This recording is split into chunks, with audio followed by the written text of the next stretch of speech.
Hello everyone and welcome to this video. हम पढ़ रहे थे मॉलिक्यूलर ऑर्बिटल थ्योरी या आणविक कक्षक सिद्धांत। तो इससे पहले वाली क्लास में हमने ऑक्सीजन तक के अणुओं का मॉलिक्यूलर ऑर्बिटल डायग्राम पढ़ लिया था। आज हमको पढ़ना है फ्लोरीन का मॉलिक्यूलर फ्लोरीन। तो जैसे कि अपन ने पहले वाले डायग्राम्स में देखा था, जब अपन मॉलिक्यूलर ऑर्बिटल डायग्राम हमें किसी भी अणु का ड्रॉ करना होता है तो सबसे पहले हम क्या लिखते हैं, उसकी इलेक्ट्रॉनिक कन्फिग्रेशन। तो सबसे पहले हम फ्लोरीन की इलेक्ट्रॉनिक कन्फिग्रेशन लिखेंगे। इलेक्ट्रॉनिक कन्फिग्रेशन लिखने के बाद में हम इसका डायग्राम ड्रॉ करेंगे।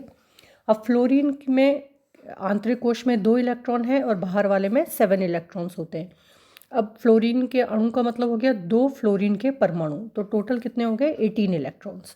तो 18 इलेक्ट्रॉन्स हमको फिल करने हैं। डायग्राम हम जब बनाएंगे तो सबसे पहले हम एनर्जी का ये साइन दिखाएंगे, उसके बाद में यहाँ पर परमाणु कक्षक लिखेंगे, यहाँ पे भी परमाणु कक्षक लिखेंगे और यहाँ पर हम क्या लिखेंगे, आणविक कक्षक। अब ये तो 2s वाला है जो अपन ने पहले भी बनाना सीखा था। जो वैलेंस शेल इलेक्ट्रॉन है 2p इलेक्ट्रॉन और नंबर ऑफ इलेक्ट्रॉन्स कितने हैं इसमें, 5 इलेक्ट्रॉन्स। यहाँ पे भी हम इसका 2p ड्रॉ कर लेंगे। अब 3 ऑर्बिटल एक फ्लोरीन के और 3 ऑर्बिटल दूसरे फ्लोरीन, तो टोटल कितने हो गए 6 परमाणविक कक्षक होंगे। अब 6 परमाणविक कक्षक आपस में अतिव्यापन करके 6 ही आणविक कक्षक बनाएंगे, जिनमें से 3 बॉन्डिंग होंगे और 3 होंगे एंटी बॉन्डिंग। अपन ने ये भी पढ़ा था कि बॉन्डिंग वाले स्थायी होते हैं इसलिए उनकी ऊर्जा कम होती है, एंटी बॉन्डिंग वाले अस्थायी होते हैं इसलिए उनकी ऊर्जा ज़्यादा होती है। अब जब हम इलेक्ट्रॉन्स फिल करेंगे तो इलेक्ट्रॉन हम हमेशा कहाँ से फिल करते हैं, लोअर वाले लोएस्ट एनर्जी लेवल जिसकी ऊर्जा सबसे कम होती है वहाँ से हम इलेक्ट्रॉन फिल करना शुरू करेंगे। सबसे नीचे सिग्मा वाला ऑर्बिटल है, सिग्मा बॉन्डिंग, तो इसकी कैपेसिटी 2 इलेक्ट्रॉन्स की है तो 2 इलेक्ट्रॉन भरेंगे। इसके बाद में दोनों पाई ऑर्बिटल्स हैं। पाई ऑर्बिटल्स दोनों क्या है, डीजनरेट एनर्जी लेवल्स हैं, मतलब दोनों की ऊर्जा समान है। तो हम क्या करेंगे, पहले 1 इलेक्ट्रॉन भरेंगे, फिर इसमें 1 इलेक्ट्रॉन भरेंगे, फिर इसमें दूसरा भरेंगे और इसमें भी दूसरा भरेंगे। तो ये बॉन्डिंग वाली अपनी सारी फिल हो गई। अब बाकी जो इलेक्ट्रॉन्स बचे हुए हैं वो कहाँ जाएंगे, ऊपर एंटी बॉन्डिंग मॉलिक्यूलर ऑर्बिटल्स में। एंटी बॉन्डिंग में pi anti bondings degenerate energy levels हैं, इनको भरेंगे। और ऊर्जा में सबसे ज़्यादा या सबसे ऊपर क्या होता है, सिग्मा एंटी बॉन्डिंग। यहाँ पे हम इलेक्ट्रॉन्स फिल करेंगे और ये हमारा इसका इलेक्ट्रॉनिक कन्फिग्रेशन हो जाएगा। अब हम इलेक्ट्रॉनिक कन्फिग्रेशन के बाद में हम क्या कैलकुलेट करते हैं, बॉन्ड ऑर्डर।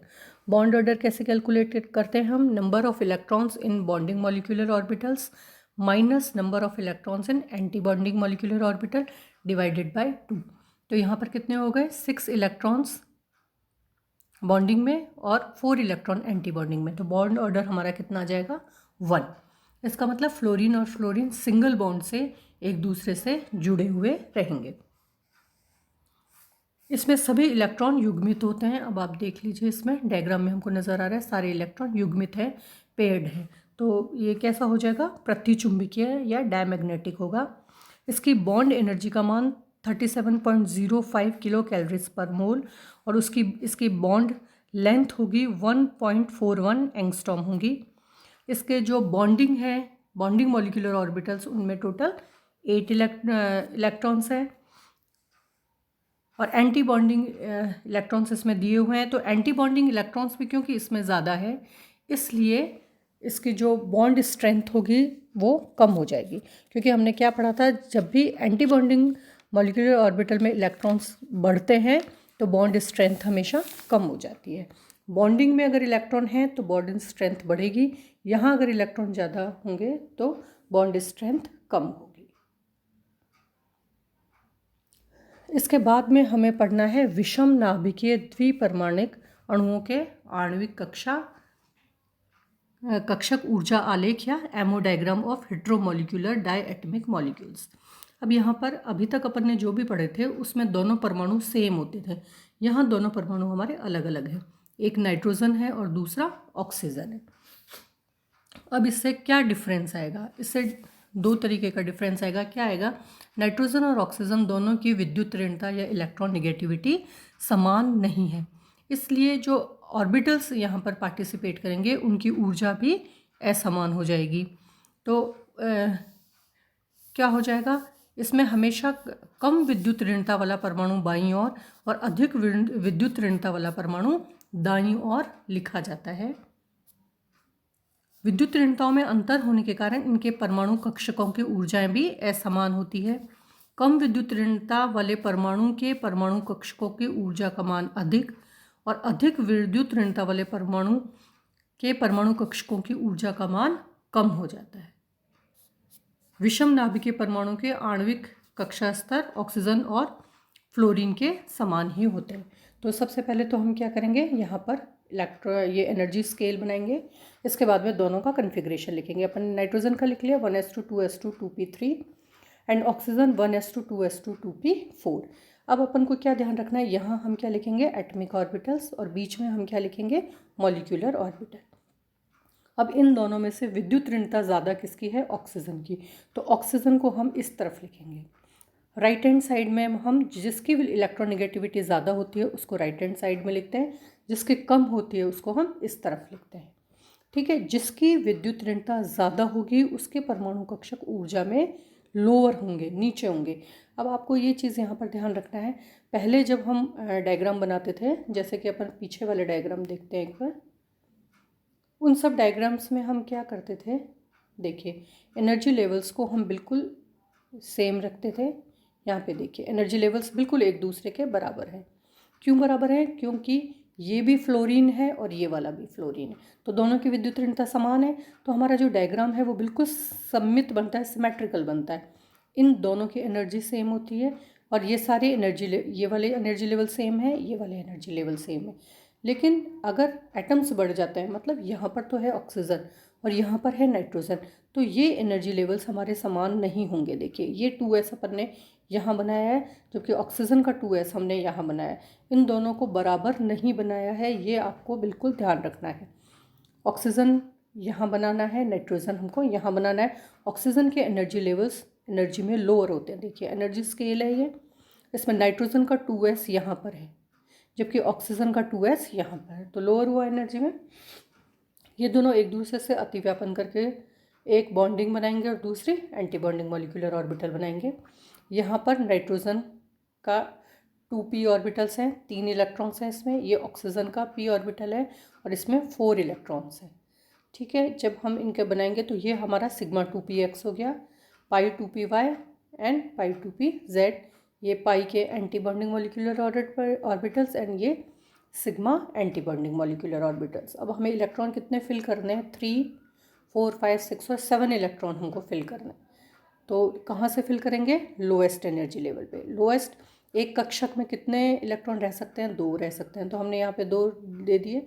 ये हमारा डीजनरेट एनर्जी लेवल है, यहाँ पे 4 इलेक्ट्रॉन्स फिल कर दिए। अब एक बच गया, वो एक कहाँ जाएगा, ऊपर पाई, और पाई एंटी बॉन्डिंग में जाएगा। तो अब इसका बॉन्ड ऑर्डर कितना हो जाएगा, इसका बॉन्ड ऑर्डर का कैसे निकालते हैं, number of electrons in bonding molecular orbitals minus number of electrons in anti bonding molecular orbitals divided by 2। Bond order होगा 2.5। बॉन्ड लेंथ कितनी होगी, 1.15 एंगस्ट्रॉम। और मॉलिक्यूल का मैग्नेटिक नेचर कैसा होगा, ये अनुचुंबकीय होगा या प्रतिचुंबकीय, ये हमें किस चीज़ से पता चलता है, अयुग्मित इलेक्ट्रॉन से। इसमें एक अयुग्मित इलेक्ट्रॉन है, तो ये कैसा होगा, पैरामैग्नेटिक या फिर अनुचुंबकीय।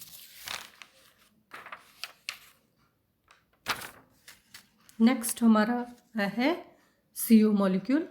इसका डायग्राम बनाएंगे हम। यहाँ पे इसमें एनर्जी स्केल बना हुआ नहीं है, लेकिन ये आपको ध्यान रखना है, यहाँ पे हमें एक लाइन लगा के एनर्जी स्केल बनाना है। कार्बन की कन्फिग्रेशन लिखेंगे, ऑक्सीजन की कन्फिग्रेशन लिखेंगे। ठीक है, उसी तरीके से बनाएंगे। ये कार्बन का परमाणु कक्षक, ये ऑक्सीजन के परमाणु कक्षक और ये आणविक कक्षक। ऑक्सीजन की क्योंकि विद्युत ऋणता ज़्यादा है, ऑक्सीजन इस तरफ बनाएंगे, कार्बन इस तरफ बनाएंगे। ऑक्सीजन की विद्युत ऋणता ज़्यादा है तो उसके मॉलिक्यूलर ऑर्बिटल्स एनर्जी में नीचे होंगे, कार्बन के एनर्जी में ऊपर की तरफ होंगे। तो देखिए कितना डिफरेंस है, एक 2s यहाँ पर है और दूसरा 2s यहाँ पर है।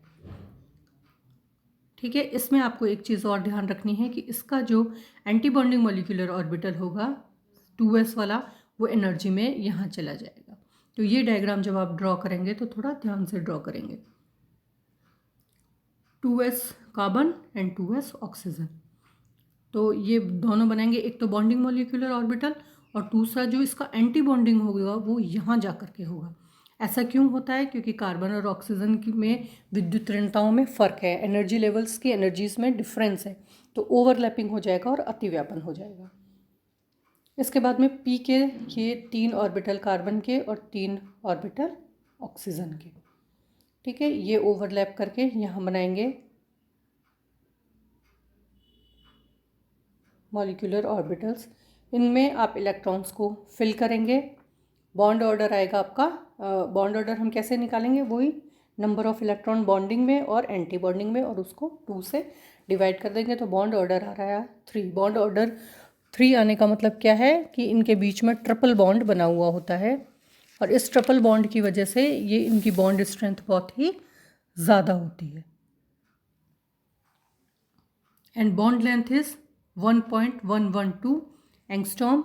मॉलिक्यूल कैसा है? इसमें सारे के सारे पेयर्ड हैं, युग्मित हैं, तो ये कैसा हो जाएगा? प्रतिचुंबकीय या डायमैग्नेटिक।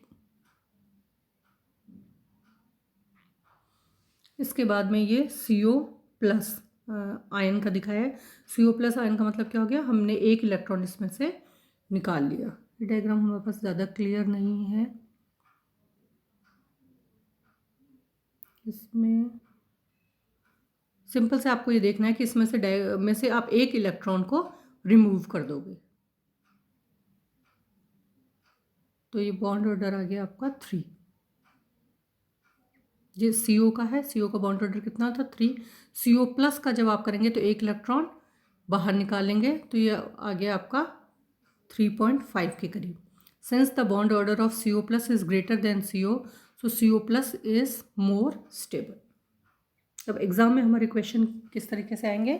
स्टेबिलिटी के ऊपर क्वेश्चन पूछे जा सकते हैं आपको, कि इन दोनों में से जो भी मॉलिक्यूल्स या जो भी अणु आपको दिए गए हैं, इनमें से कौन सा ज़्यादा स्थायी है। तो उसके लिए फिर आपको क्या करना पड़ेगा? पहले उसका कन्फिग्रेशन लिखेंगे, उसका मॉलिक्यूलर ऑर्बिटल डायग्राम बनाएंगे, नंबर ऑफ़ इलेक्ट्रॉन्स बॉन्डिंग और एंटी बॉन्डिंग में निकालेंगे, बॉन्ड ऑर्डर निकालेंगे। और किसी भी अणु का स्थायित्व हम किससे समझा सकते हैं? उसके बॉन्ड ऑर्डर से। तो जब हम बॉन्ड ऑर्डर बताएंगे तभी हम ये बता पाएंगे कि ये अणु इस अणु से ज़्यादा स्थायी। इससे नेक्स्ट वाली क्लास में हम एक HF मॉलिक्यूल हमारा और रह गया, उसके बारे में पढ़ेंगे। Thank you.